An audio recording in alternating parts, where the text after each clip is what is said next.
নির্বাচন বানচালের চেষ্টা হবে, এটা এখন স্বয়ং প্রধান উপদেষ্টা বলছেন। কতগুলো দলের সাথে বৈঠকের পর দুদিন আগেই তিনি বলেছেন যারা নির্বাচন চায় না তারা বানচালের চেষ্টা করে যাবে। সো নির্বাচন বানচালের একটা চেষ্টা দেশের অভ্যন্তরে আছে, দেশের বাইরের শক্তির মধ্যে আছে। সুতরাং আমাদের সতর্ক থাকতে হবে নির্বাচন যাতে বানচাল না হয়। এই নির্বাচন বানচালের জন্য কি কি হতে পারে আমরা কিছু জিনিস চিহ্নিত করে রাখা দরকার আছে। এর মধ্যে একটা গুরুত্বপূর্ণ পদক্ষেপ আমি দেখছি, কারো কারো এই আওয়াজ তোলার চেষ্টা হচ্ছে এবং সামনে এই আওয়াজটা বাড়বে, সেই জন্য কথাগুলো আমরা একটু আগে বলে রাখার চেষ্টা করতে চাই। সেটা হচ্ছে সেনাবাহিনীকে মাঠ থেকে তুলে নিতে হবে। এই আলাপ শুরু হয়েছে, এই আলাপ ইন্টেন্সিফাইড হবে সামনে। এটাকে আমরা সমর্থন করব কিনা সেই জায়গায় আসি। নীতিগতভাবে আমি এই কথাটা অনেকবার বলেছি, নীতিগতভাবে সেনাবাহিনী আসলে আইন শৃঙ্খলা রক্ষার কাজ করার জন্য ট্রেইনড না, এবং তাদেরকে দিয়ে কাজ করতে গেলে ভুলভ্রান্তির সম্ভাবনা থাকে। মানে একটা পুলিশ যখন আইন শৃঙ্খলার জন্য কাজ করে তার নেটওয়ার্ক থাকে, সিভিল মানুষদের মধ্যে কি পরিস্থিতি আছে না আছে, এখানে অপরাধী কারা, তাদের সোর্স থাকে, তাদের ডেটাবেস থাকে, তাদের দক্ষতা থাকে। শুধু সেটা না, পুলিশ যখন আইন শৃঙ্খলা রক্ষার কাজ করতে যায় সেখানেও, এটা টেকনিক্যালি, আমি বাংলাদেশের পুলিশের কথা বলছি না, টেকনিক্যালি যদি বলি, থিওরিটিক্যালি যদি বলি, পুলিশের তখন এক ধরনের প্র্যাকটিস থাকে, তার চর্চা থাকে যে সর্বনিম্ন বল প্রয়োগ করার মাধ্যমে সেই আইন শৃঙ্খলা নিশ্চিত করবে। কোথাও যদি গোলযোগ হয়, কোথাও যদি কোনো না কোনো ধরনের ভায়োলেন্সের পরিস্থিতি হয়, রায়টের পরিস্থিতি তৈরি হয়, এমনকি তখনও তারা চেষ্টা করবে সর্বোচ্চ কত কম বল প্রয়োগের মাধ্যমে সেটাকে কন্ট্রোলে আনা যায়, সেটাকে ছত্রভঙ্গ করা যায়। এই ট্রেনিংগুলো তার আছে, এমনকি তার অস্ত্রের ডিজাইনিংও সেরকম। তার হাতে লাঠি থাকার কথা, বাংলাদেশে লাঠিওয়ালা পুলিশ দেখা যায় না।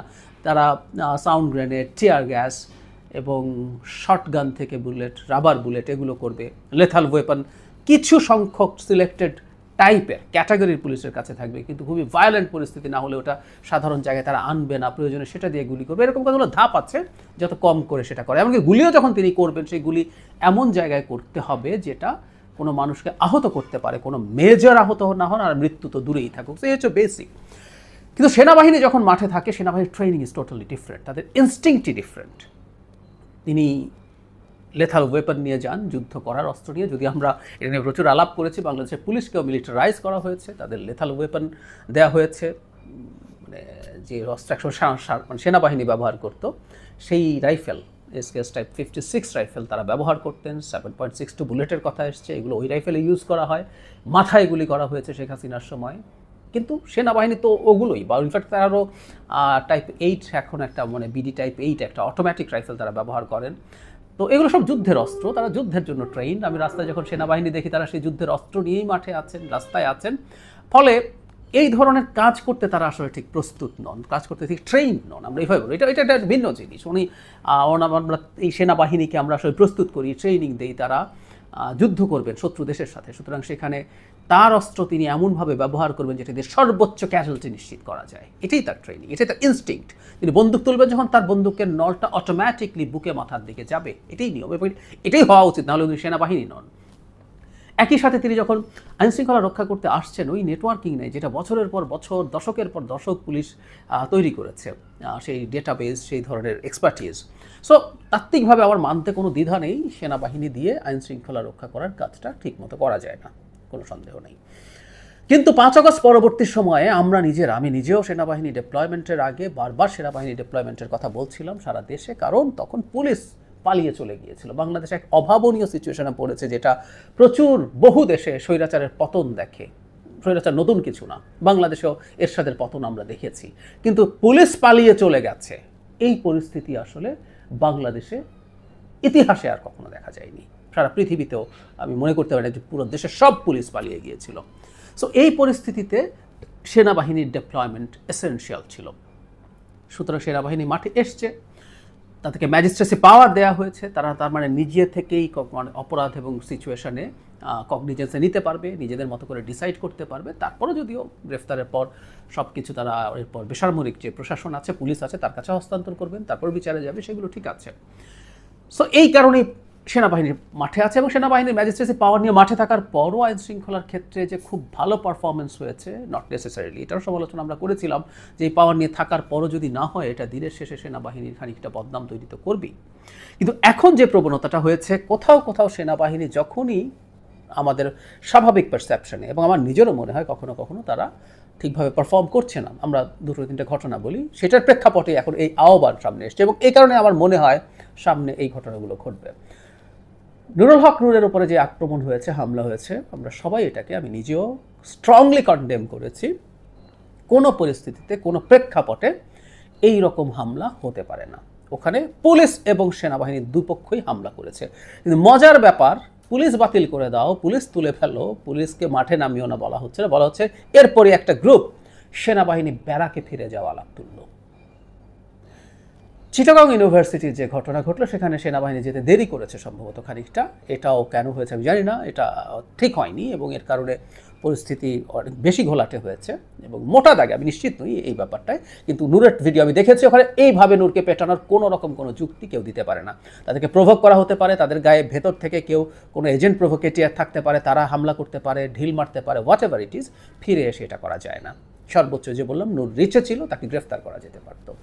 যাই হোক, চিটাগং ইউনিভার্সিটির ঘটনার পর একই আলাপ যে তুমি যদি কাজেই না লাগো, তুমি থাকো কেন, সেনাবাহিনী ব্যারাকে ফিরে যাও। সর্বশেষ একটা গার্মেন্ট কর্মী সেনাবাহিনীগুলিতে নিহত হয়েছেন, এরকম একটা নিউজ মূলত ফেসবুকে বেশি এসছে, এটা মেন স্ট্রিমে খুব বেশি দেখা যায়নি। ওটার পর একই ধরনের আলাপ করা হয়েছে যে সেনাবাহিনী ব্যারাকে ফিরে যাও, তাদেরকে নিয়ে যাওয়া হোক। সেনাবাহিনী ব্যারাকে ফিরে যাওয়া উচিত। আসলে আমরা খেয়াল করেছি সেনা প্রধান এই কথাটা বারবার বলেছেন, তিনি নির্বাচনটাকে দ্রুত করার পেছনে তার যে ব্যক্তিগত স্বার্থ সেটা হচ্ছে খুবই সঠিক। একটা সেনাপ্রধান তিনি তার বাহিনীর পেশাগত মানদণ্ডের, বাহিনীর ডেটারিয়েশন নিয়ে ঝুঁকি বোধ করছেন। যে সেনাবাহিনী রাস্তায় আছেন, তাকে যে কাজটা করতে হয়, তাকে কিন্তু আমরা সারাক্ষণ, যিনি যুদ্ধ করবে তাকে সারাক্ষণ আমি যুদ্ধের ট্রেনিংয়ে রাখবো, যুদ্ধের চিন্তায় রাখবো, তার মাথায় যুদ্ধই থাকবে। কিন্তু তিনি যখন রাস্তায় আছেন, তিনি যখন ট্রাফিক কন্ট্রোল করছেন, তিনি যখন অন্যান্য আইনশৃঙ্খলা পরিস্থিতি নিয়ন্ত্রণ করছেন, তার মধ্যে পুলিশের চরিত্রে ঢুকে পড়ার সম্ভাবনা থাকে। এটা তার ট্রেনিংয়ের জন্য ঝুঁকিপূর্ণ। শুধু সেটা না, তিনি যখন এইভাবে মাঠে থাকেন, এই বেসামরিক প্রশাসনের ক্ষেত্রে কাজ করেন, এখানে অনিয়ম দুর্নীতি আছে এবং তাতে জড়িয়ে পড়ার সম্ভাবনা তৈরি হয় এবং সেটা হয়েছে অনেক ক্ষেত্রে। সুতরাং এইটাও মারাত্মক ক্ষতি একটা পেশাদার বাহিনীর জন্য। শেখ হাসিনার সময় এই বাহিনীটাকে এমনিতেই প্রচুর ক্ষতিগ্রস্ত করা হয়েছে, এখন যত বেশি দিন যাবে তত বেশি ক্ষতিগ্রস্ত হবে এবং সেনাপ্রধান এই কথাটাই বলেছিলেন, সেজন্য তিনি নির্বাচনটা অ্যাজ আর্লি অ্যাজ পসিবলের কথা বলছিলেন, ডিসেম্বরের কথা স্পেসিফিকলিও বলেছিলেন। তার উদ্দেশ্য ছিল এটা, আমরা বুঝতে পারি। সো সেনাবাহিনীকে যেতে হবে, সেনাবাহিনীকে আমরা আসলে দেরি করা ঠিক হবে না, কিন্তু নির্বাচনের আগে সেনাবাহিনী আমরা তুলে নিতে বলবো কিনা, দিস ইজ দ্য কোয়েশ্চেন। অনেকেই আলাপ তুলছে এবং সামনে আমি প্রেডিক্ট করছি সেনাবাহিনীকে দিয়ে এমন কিছু, তাদেরকে প্রভোগ করে হোক বা সেনাবাহিনীর ভেতর থেকে কাউকে দিয়ে এমন কিছু করিয়ে হোক, এমন পরিস্থিতি তৈরি করা হবে যে মানুষের সেনাবাহিনীর প্রতি এক ধরনের ক্ষোভ তৈরি হওয়ার সম্ভাবনা থাকবে। আমি বলে রাখছি, এটা না হলে সবচেয়ে ভালো, কিন্তু আমি প্রায় বলি যে খুব অল্প সম্ভাবনা থাকলেও আমরা এই কথাগুলো এখন বলে রাখতে হবে, কারণ বাংলাদেশ তার ইতিহাসের সবচেয়ে টার্ময়েলের একটা টাইম পার করছে। এটা যদি আমরা ঠিকঠাক মতো করতে না পারি, আমাদের কপালে ভয়ঙ্কর খারাপই আছে, কোনো সন্দেহ নেই। সেনাবাহিনী নির্বাচন পর্যন্ত থাকতে হবে, কারণ পুলিশের যে অবস্থা, পুলিশের যে মনোবলের কথা বলছি, সেটা আসলে রেস্টোর্ড হতে অনেক বাকি আছে। এখন কেউ বলবে পুলিশের মনোবল রেস্টোর্ড হওয়া পর্যন্ত অপেক্ষা করি, আমি তো যদি বলি সেটা আরও 3, 4 বা 5 বছর লাগবে, তাহলে কি আমরা অতদিন অপেক্ষা করবো নির্বাচনের জন্য? উত্তর হচ্ছে নো ওয়ে। বরং আমরা যেটা করব, সেনাবাহিনীকে আরও একটু বেশি অ্যাক্টিভেট করতে হবে, তারা আরও বেশি অ্যাক্টিভ হবে। তারা এতদিন পর্যন্ত যেভাবে পদক্ষেপ নিয়েছে তার চাইতে টাফার পদক্ষেপ নিতে হবে। টাফার মানে হচ্ছে শক্তি প্রদর্শন না, তারা ইনস্ট্যান্টলি রিয়্যাক্ট করতে হবে, স্টেপ নিতে হবে। এবং নির্বাচনকে সামনে রেখে আমরা অলরেডি জানি বড় সংখ্যার সামরিক বাহিনীর সদস্যরা ডিপ্লয়েড হবেন। তারা যখন ডিপ্লয়েড হবেন তখন নির্বাচনী মাঠে আচরণবিধি লঙ্ঘন বা হানাহানি হাঙ্গামা যদি হয়, সেগুলোতে তারা তড়িৎ ব্যবস্থা নেবেন। সেগুলো যদি নিতে পারেন তাহলেই আসলে নির্বাচনটা ঠিকঠাক মতো হবে। সুতরাং পুলিশ দিয়ে বা তার সাথে যে আনসার ভিডিপি আছে সেটা মিলে আগামী নির্বাচন সামরিক বাহিনীকে বাদ দিয়ে কোনোভাবেই সম্ভব না। আর যদি নির্বাচনের সময় তারা আবার ডিপ্লয়েড হন, এখন উঠে যান, এটাও কেউ কেউ বলতে পারেন ঠিক আছে শিডিউলের পর তারা আসবেন। উত্তর হচ্ছে না। তখন দেশে এমন অ্যানার্কি তৈরি হবে, সম্ভাবনা থাকবে যে এই সরকারি আদৌ টিকে যা থাকবে কিনা সেই প্রশ্ন চলে আসবে। এটাই আসলে চাইছেন যারা সেনাবাহিনীকে ব্যারাকে ফিরে যেতে বলতে চান, নিয়ে যেতে চান, তাদের আসলে মূল উদ্দেশ্য এটা। তারা এক এক সময় এক একটা, তারা সেনাপ্রধানকে সরাতে চেয়েছেন, কারণ এই সেনাপ্রধান নির্বাচনের পক্ষে কথা বলেন, এই সেনাপ্রধান ক্ষমতা নিয়ে নিচ্ছেন না, এরকম আছে, তো তাকে সরানোর চেষ্টা হয়েছে। যখন সেটা হয়নি, এখন অ্যাজ এ হোল সেনাবাহিনীকে ভিলিফাই করার চেষ্টা আছে। আমাদের মনে আছে নিশ্চয়ই এনসিপির একজন নেতা সেনাবাহিনীর ঘিলু নাইট এই ধরনের কথাবার্তা বলেছিলেন, মানে পুরো বাহিনীকে আক্রমণ করে। এই প্রবণতা আমরা আরও কাউকে কাউকে দেখছি এই রকম কথা বলছেন, ফেসবুকে লিখছেন, গুরুত্বপূর্ণ সোশ্যাল মিডিয়া ইনফ্লুয়েন্সাররা এই আহ্বান জানাচ্ছেন। সুতরাং আমি আশা করি সেনাবাহিনীও সতর্ক থাকবে, তাদেরকে কোনো রকম উস্কানির মধ্যেও তারা যাতে শান্ত থাকেন, তার কারণ এই উস্কানির মাধ্যমে তাদেরকে দিয়ে কিছু করানোর চেষ্টা হতে পারে, এবং কোনো কোনো ক্ষেত্রে যদি ডিসপ্রপোর্শনেট বল প্রয়োগ করা হয় সেটাকে ধরে আবারও সেনাবাহিনীর বিরুদ্ধে কথা, সেনাবাহিনীকে ব্যারাকে ফিরিয়ে নেওয়ার আলাপ হতে পারে, তারপর দেশটাকে এনআরকির মধ্যে ঢুকিয়ে দেয়া। এটা শেখ হাসিনা ভারত যেমন চায়, এই ধরনের চেষ্টা নিশ্চিতভাবেই দেশের ভেতরে একটা নেক্সাস আছে, একটা রাজনৈতিক দল আছে, কিছু ব্যক্তি আছে, তারা সেটা চায়।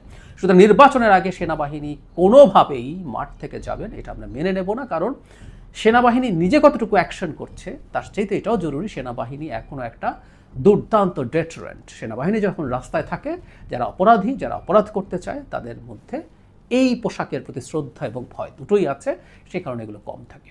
সো কোনোভাবে আমরা যদি এই আলাপ কোনোভাবেই দেখি সেটাকে কন্টেস্ট করব, এরকম কোনো চেষ্টা হতে দেখলে সেটার প্রতিবাদ করব।